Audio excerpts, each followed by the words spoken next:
Enggak semua player COC itu bisa beradaptasi sama ini game. Perlu sekitar setahun, sebulan, seminggu, atau bahkan sehari baru bisa ngemaininnya. Dari pernyataan tersebut bisa disimpulkan bahwasanya banyak banget, gua ulangin, banyak banget kesalahan yang dilakuin player COC. Bahkan untuk sekelas Klaus pun bisa ngelakuin blunder di turnamen gede, apalagi kita ya kan. Yap, kalau ngebahas kayak gituan, apa sih kesalahan fatal yang sering dilakuin player ini game? Mari kita bahas. Di urutan pertama itu ada asalnya pas waktu nyerang.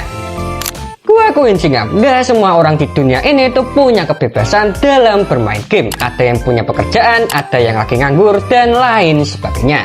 Tapi ya gimana ya, ketika lu berencana war, lu pasti punya tujuan. Entah itu mau farming, nyari trofi, atau apapun itu.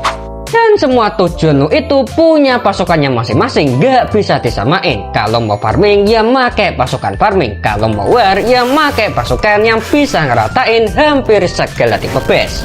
Lagiannya pasukan di COC itu banyak banget jenisnya, dari mulai pasukan biasa sampai pasukan super. Tapi semua itu balik ke elu sendiri. Gua gak ngelarang, gak juga merintah, tapi sekedar saran. Di urutan kedua itu ada upgrade bangunan kaca.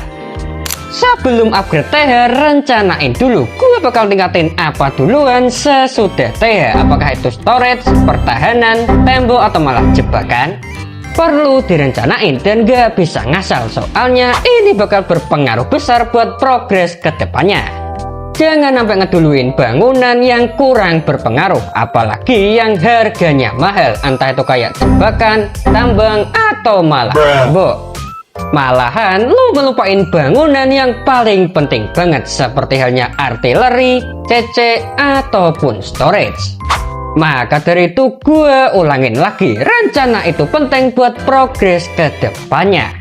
Untuk urutan ketiga itu ada boros gem.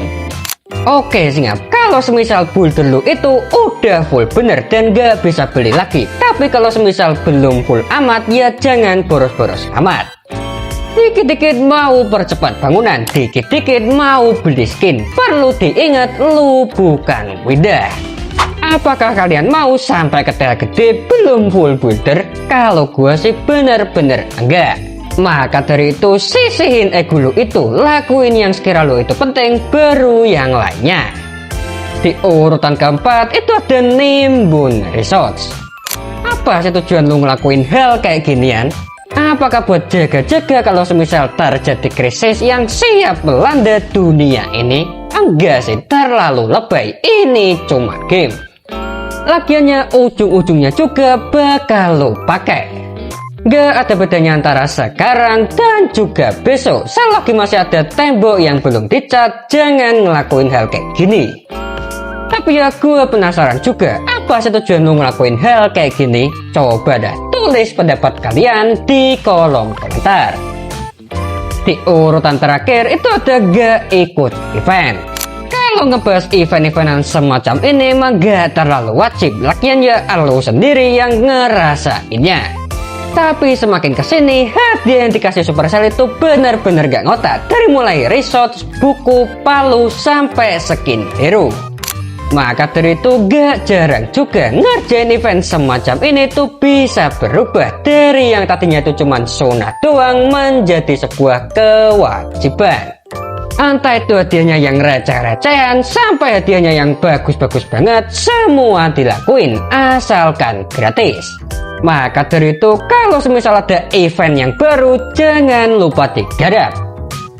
Ya udah singap, itu doang. Perlu diingat, ini cuman saran. Gua gak ngelarang lu buat ngelakuin hal terbodoh sekalipun. Lagian itu semua bakal balik ke elu sendiri.